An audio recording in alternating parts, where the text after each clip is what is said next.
Salam alaikum.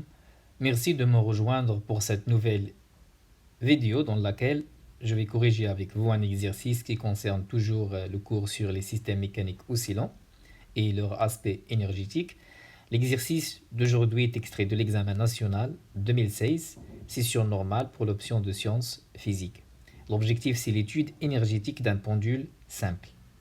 Avant de lire l'énoncé de l'exercice, je signale que vous pouvez télécharger la série concernant ce cours, qui contient donc la correction de plusieurs exercices extraits de l'examen national, à partir donc du lien que vous trouverez dans l'onglet Communauté. D'accord? Alors passons maintenant à l'exercice d'aujourd'hui. Ici donc la première partie ici, c'est juste une introduction historique au pendule simple, vous pouvez la lire vous-même. Le pendule simple est considéré comme cas particulier du pendule pesant, nous avons vu ça dans le cours. On va étudier dans cet exercice le pendule simple du point de vue énergétique. Alors, un pendule simple est constitué d'une boule de petite dimension et de masse m suspendue à l'extrémité d'un fil inextensible de masse négligeable et de longueur L. L'autre extrémité du fil est accrochée en un point fixe A. On écarte le pendule d'un angle θm par rapport à sa position d'équilibre stable, donc c'est la position verticale, et on le lâche sans vitesse initiale à l'instant t égale à 0. Donc à t égale à 0, on écarte le pendule avec l'angle θm. Son vitesse initiale, ça veut dire que la vitesse angulaire est égale à 0, et par conséquent, l'énergie cinétique à t égale à 0 est égale à 0. D'accord? C'est l'information qu'on tire à partir de cette phrase-là. Par conséquent, le pendule il va osciller librement dans le plan OXY autour d'un axe fixe delta qui est horizontal et passant par le point A. Donc horizontal, ça veut dire qu'il est perpendiculaire au plan de la feuille ou bien donc de l'écran. L'étude du pendule est réalisée dans un référentiel terrestre supposé galiléen et à chaque instant, on repère la position du pendule avec son abscisse angulaire θ. On choisit l'énergie potentielle de pesanteur nulle au niveau du point O, qui est donc la position d'équilibre stable du pendule. Donc si cette position-là, EPP donc ici, est égale à 0. Et on utilise bien sûr l'état de référence pour déterminer l'expression de la constante dans l'expression de l'énergie potentielle de pesanteur. On néglige les frottements, ça veut dire que l'énergie mécanique elle se conserve, c'est une constante. Et on travaille dans l'approximation de faibles oscillations. Ça veut dire quoi? Ça veut dire que sinus θ, pour donc les angles petits, sinus θ égale à peu près θ, et cosinus θ égale à peu près 1 moins θ carré sur 2. Nous avons comme donné la masse de la boule, la longueur du pendule et l'intensité de pesanteur. Nous avons l'expression du moment d'inertie du pendule simple, donc si G delta égale à ml carré. Première question, dans le cas de faible oscillation, l'expression donc écrire dans le cas de faible oscillation l'expression de l'énergie mécanique du pendule en fonction de m, g, l, θ et la vitesse angulaire θ point. Donc passons directement pour répondre à cette première question. On va chercher l'expression de l'énergie mécanique en fonction de ces 5 paramètres. Alors, on sait que l'énergie mécanique, c'est la somme de l'énergie cinétique et l'énergie potentielle de pesanteur. Et dans le cas du pendule simple, l'énergie cinétique est donnée par cette expression, 1 demi J delta θ point carré, avec J delta sur le moment d'inertie, θ point c'est la vitesse angulaire. Et pour l'énergie potentielle de pesanteur, son expression est comme d'habitude mgz plus une constante. Donc on sait que cette énergie-là, elle dépend de la masse et l'altitude donc de la boule, dans le cas du pendule simple, puisqu'ils ont noté l'axe vertical ici par y, donc j'ai noté ici donc l'altitude par y, d'accord? Alors, déterminons cette constante-là dans l'expression de l'énergie potentielle de pesanteur en utilisant l'état de référence qu'ils ont donné dans l'exercice. Donc, on choisit l'énergie potentielle de pesanteur nulle au niveau du point O, qui est la position d'équilibre stable du pendule simple. D'accord? Ça veut dire que EPP égale à 0 ici, lorsque Y, bien sûr, égale à 0.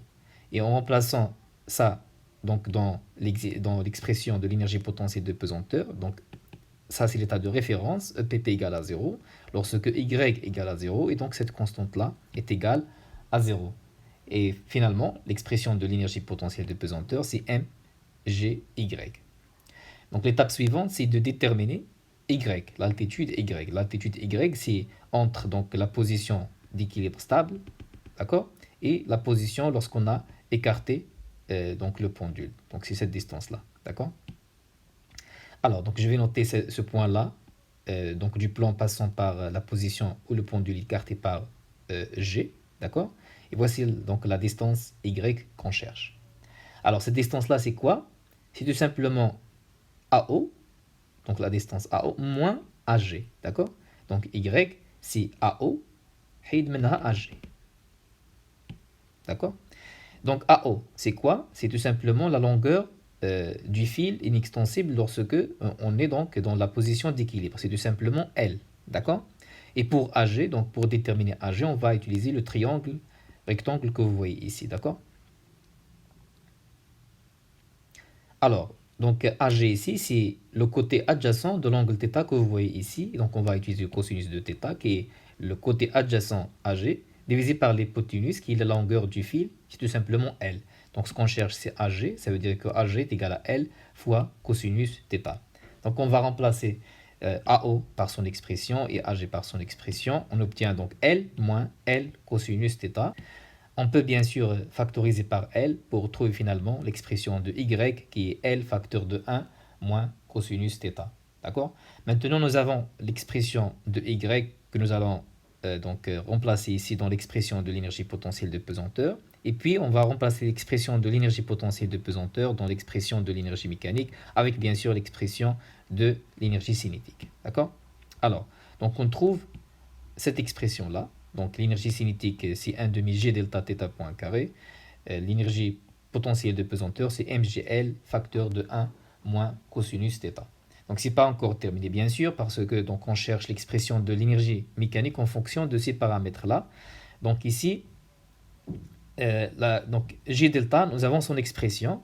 Il est donné dans l'exercice, donc c'est ml carré, d'accord. Donc je vais remplacer g delta par ml carré et de plus, donc on va remplacer cosinus θ par donc 1 moins θ carré sur 2. Donc pour les faibles oscillations, donc on remplace cosinus θ par 1 moins θ carré sur 2. D'accord. Donc voilà, j'ai remplacé ici j delta par ml carré et donc cosinus θ par 1 moins θ carré sur 2. Donc avec le moins ici, moins 1 plus θ carré sur 2. Donc on va simplifier ici par donc 1 moins 1 c'est 0 tout simplement. On trouve finalement cette expression là pour l'énergie mécanique et donc observez ici qu'il dépend des paramètres qu'ils ont demandé. Donc M, voici G, voici L et voici θ et θ point. Donc c'est l'expression de l'énergie mécanique qu'ils ont demandé pour cette première question. Passons directement à la deuxième question. Alors, la figure 3 représente le diagramme d'énergie du pendule étudié, donc l'énergie cinétique en fonction de l'abscisse angulaire θ. Déterminer la valeur de, premièrement, l'abscisse angulaire maximale, θ max, deuxièmement, l'énergie mécanique EM du pendule, et troisièmement, la vitesse linéaire maximale, Vmax, du pendule. Alors, passons directement pour répondre à cette deuxième question, en utilisant bien sûr la figure 3, donc le diagramme d'énergie de la figure 3. Donc, premièrement, l'abscisse angulaire maximale. Donc, vous voyez ici que θ donc, est inclus entre moins 0,2 et 0,2. Donc, sa valeur maximale est tout simplement ce point-là. Il correspond donc à 0,2. Donc, on va écrire tout simplement qu'à partir de la figure 3, θ max égale à 0,2 radians. Passons ensuite pour déterminer donc, la valeur de l'énergie mécanique du pendule. Donc bien sûr, nous avons dit que les frottements, elles sont négligeables. Ça veut dire que EM est conservé. Ça veut dire que sa valeur, elle ne change pas. C'est une constante. Ce qui change, c'est l'énergie cinétique et l'énergie potentielle de pesanteur. Donc on va choisir un point sur le diagramme d'énergie de la figure 3, un point qui est simple donc, à lire. Et on va extraire à partir de ce point-là la valeur de l'énergie mécanique. Donc, vous voyez ici que l'énergie cinétique, il dépend de θ point, tandis que l'énergie potentielle de pesanteur, elle dépend de θ. Donc, si je prends ici le point où θ égale à 0, ça veut dire ce point-là, ça veut dire que l'énergie potentielle de pesanteur est égale à 0. Il nous reste seulement l'énergie maximale. Et de plus, donc vous voyez qu'à partir de la figure, lorsque θ égale à 0, l'énergie cinétique est là, donc cette valeur-là qui est la valeur maximale, la plus grande valeur de l'énergie cinétique, donc c'est l'énergie cinétique maximale. Donc à partir de la figure 3, pour θ égale à 0, nous avons donc cette valeur-là. L'énergie cinétique est maximale. Donc je vais écrire ça ici, pour θ égale à 0, l'énergie cinétique est maximale, et comme j'ai dit, donc l'énergie potentielle de pesanteur égale à 0, parce que θ égale à 0. Donc, dans ce cas, puisque l'énergie potentielle est égale à 0, ça veut dire que l'énergie mécanique est égale tout simplement à l'énergie cinétique, mais maximale, d'accord? C'est cette valeur-là qu'on peut bien sûr lire à partir de ce diagramme. Donc ici, nous avons 10, 20, 30. Donc cette valeur-là, elle correspond à 40 millijoules. Donc il faut écrire ça en fonction donc, de l'unité que vous voyez ici. Mais bien sûr, on peut la convertir en joules en multipliant par 10 à la puissance moins 3. Donc 40 millijoules, c'est tout simplement 0,04 joules. Donc voici la réponse à cette deuxième question. Passons à la question 2.3.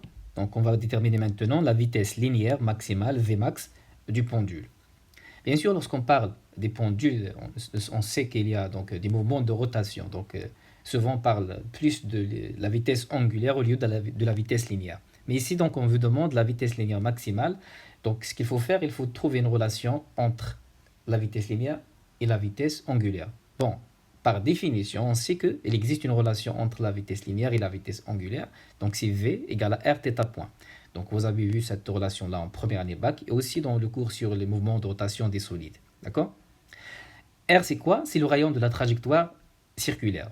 Donc dans notre exercice, nous avons un pendule donc, qui effectue des rotations, d'accord, autour de la position d'équilibre.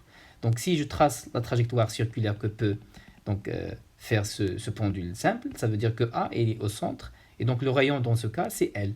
D'accord? Donc le rayon de la trajectoire circulaire dans notre cas, c'est tout simplement la longueur du fil inextensible, et donc on va remplacer R par L dans l'expression de la vitesse linéaire. Donc nous avons V égale à L θ point.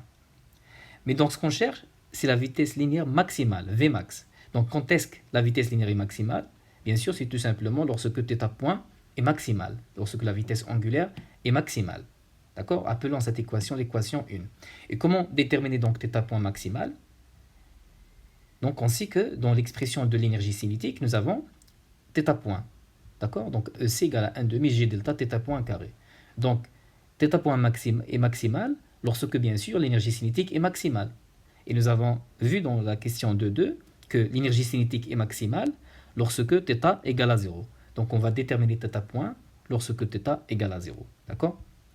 Alors, pour θ égale à 0, nous avons dit que l'énergie cinétique est maximale. Donc θ point dans ce cas, c'est θ point max. Et donc on va remplacer ici, dans l'expression de l'énergie cinétique θ point par θ max. D'accord? Nous avons θ point est maximal lorsque l'énergie cinétique est maximale. À partir de ceci, bien sûr, je peux extraire l'expression de θ point. Alors, donc θ point max au carré, c'est 2 fois EC divisé par J delta. Et bien sûr, ce qu'on cherche, c'est θ point. Donc, on va se débarrasser de ce carré en ajoutant les racines carrées. D'accord? Donc, θ point max est égal à racine carrée de 2 fois EC max divisé par ML carré. Donc, ML carré, c'est bien sûr l'expression de J delta. On va remplacer ça dans l'équation 1, puisqu'on cherche finalement la vitesse maximale, la vitesse linéaire maximale. Donc la vitesse linéaire maximale égale à L fois θ point max. Donc cette expression-là. On peut bien sûr simplifier encore cette équation-là. Donc je peux faire entrer L à l'intérieur de la racine carrée, donc elle va devenir L carré. Et on simplifie L carré avec L carré, on obtient finalement une expression simple de la vitesse maximale. D'accord? Alors ce qui reste maintenant, c'est tout simplement de faire l'application numérique. Alors nous avons donc la valeur de l'énergie cinétique maximale, c'est tout simplement l'énergie mécanique, c'est 0,04 joules, d'accord? Alors donc c'est 2 fois 0,04 divisé par M. M c'est la masse de la boule, donc c'est 350 grammes. Donc il faut la multiplier par 10 à la puissance moins 3 pour la convertir en kilogrammes. Donc c'est 350 fois 10 à la puissance moins 3. Et on trouve finalement la valeur de la vitesse linéaire maximale est égale à 0,48 mètres par seconde. Passons à la dernière question de cet exercice, la question numéro 3. Calculez les deux abscisses angulaires θ1 et θ2 pour lesquelles l'énergie potentielle est égale à l'énergie cinétique. bien sûr, ça veut dire pour lesquels l'énergie potentielle de pesanteur est égale à l'énergie cinétique.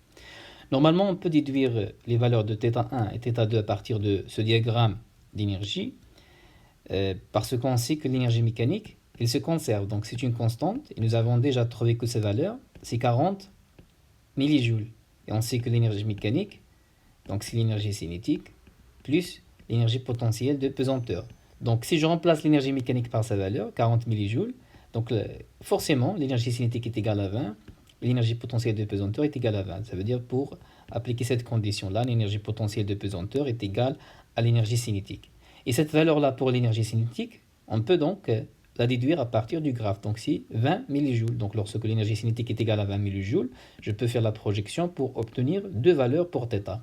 Je vais appeler la première θ1 et la deuxième θ2. D'accord? Donc c'est difficile de lire les valeurs de θ1 et θ2 à partir de ce diagramme d'énergie. C'est pour cela, donc pour trouver leur valeur exacte, on va faire les calculs. D'accord? Donc c'est à peu près, ici c'est 0,1, 0,2, donc ici c'est 0,15, donc c'est à peu près 0,15. Alors on va vérifier ça par calcul. Alors on a l'énergie mécanique, c'est l'énergie cinétique plus l'énergie potentielle de pesanteur. On va appliquer la condition, l'énergie cinétique est égale à l'énergie potentielle de pesanteur. Ça veut dire que je vais remplacer ici l'énergie cinétique par l'énergie potentielle de pesanteur. Ça nous donne que EM égale à 2 fois l'énergie potentielle de pesanteur. Je peux faire donc le contraire, ça veut dire remplacer EPP par EC. Donc dans ce cas, l'énergie mécanique, c'est 2 fois l'énergie cinétique. Mais donc si je fais ça, je ne peux pas trouver les valeurs de θ1 et θ2 parce que c'est l'énergie potentielle de pesanteur qui s'écrit en fonction de θ. D'accord? L'énergie cinétique, c'est en fonction de θ point. Et nous, donc on cherche θ. D'accord? θ1 et θ2. Alors, donc je vais remplacer l'énergie potentielle de pesanteur par sa valeur, ça veut dire mgl θ carré sur 2. D'accord? Et je vais simplifier ici par 2. D'accord? Pour trouver finalement que l'énergie mécanique, c'est mgl θ carré. Alors, θ carré, c'est quoi? C'est EM divisé par mgl. Alors, cette équation-là, on va la résoudre pour θ. Et on sait que, puisque nous avons ici le carré, ça veut dire que θ, il a donné deux solutions. Soit donc plus racine de EM sur mgl, soit moins racine de EM sur mgl. Donc je vais écrire ces deux solutions séparément. Voici θ1, c'est plus racine de EM sur mgl. Et θ2, donc ça va être moins racine de EM sur mgl. Alors, je vais faire l'application numérique pour calculer la valeur de θ1 et θ2. Bon, θ2, c'est juste moins θ1. Donc, je vais calculer θ1 et déduire θ2.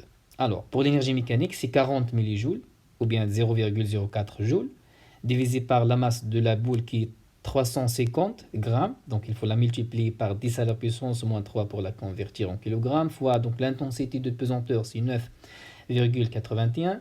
Fois donc la longueur donc, du fil inextensible, c'est 58, il faut centimètres, donc il faut la multiplier par 10 à la puissance moins 2 pour la convertir en mètres.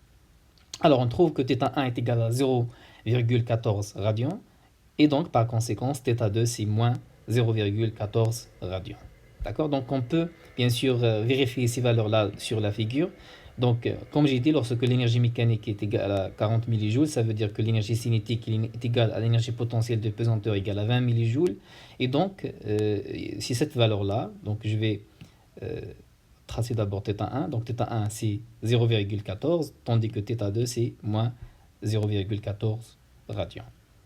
Alors, donc, c'était une question intéressante. Essayez donc de refaire l'exercice. Et si vous avez des questions, vous pouvez toujours utiliser la section des commentaires. Donc à la prochaine fois. Salam alaikum wa rahmatullahi wa barakatuh.